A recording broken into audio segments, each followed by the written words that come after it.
Hi, friends. My name is Bruce Garner. I'm the senior pastor at Crosspoint Church in Huntington Beach. I've been reading the Bible almost my entire life. And of all the very real people I meet there, the one I identify with the most is a man we know as Peter. Peter was one of the original disciples of Jesus. Early in his ministry, Jesus specifically and personally called Peter to follow him. Peter wasn't actually his name. It was a nickname that he was given. His name is Simon. His nickname, Peter, means rock. And you can see across the Gospels as Jesus deals with Peter, you can see why Peter earned that nickname. He's so strong, and yet at the same time, he can be so impetuous. He can be so half-hearted. As you're going to see, he can be so very afraid. Within the tragedy of the crucifixion of Jesus, a smaller, more personal tragedy is also told. The denial of Peter that he ever knew Jesus at all. Watch and see what happens.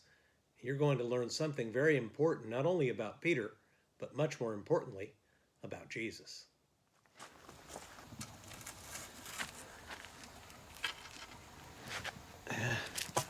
Right here. This is where Jesus was kneeling when they came and grabbed him.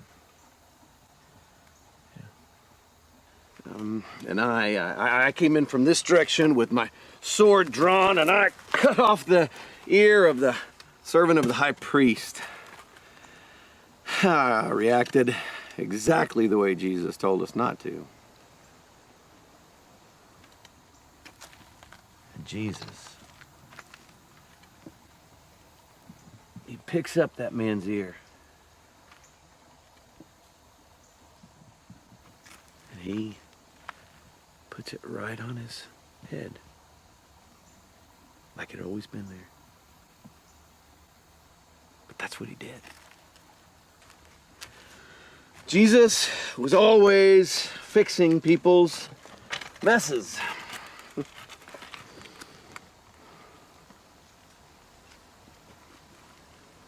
You know, I said I didn't know him that night. 3 times. 3 times. I denied my friend.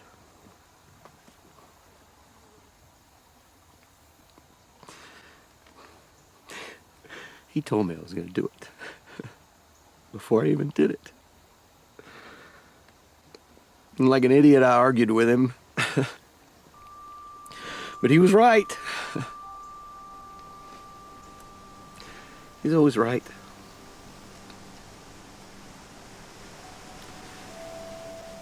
He told us he was going to die before he died.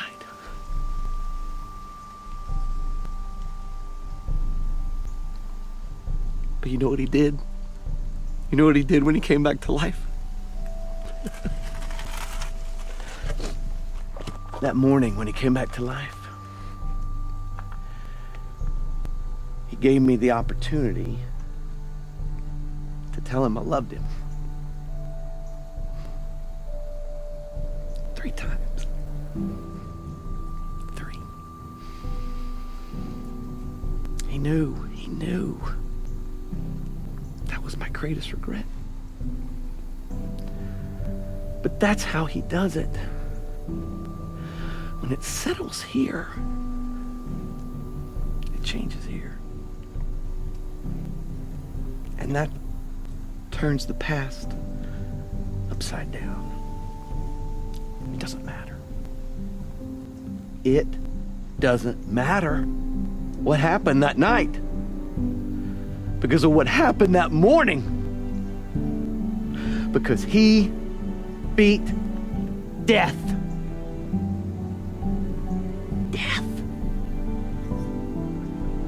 He is alive.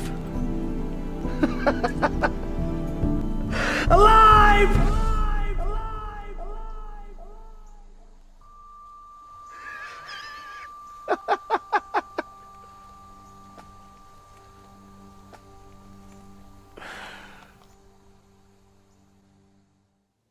Now maybe I can explain to you better why the life of Peter means so much to me. See, I identify with him because, like Peter, I'm keenly aware of my own faults and my own sins. In my own way, I've not only failed myself, I've also failed my Lord. But the story of the life of Christ is of the Savior who comes for those who are lost, for those who are broken.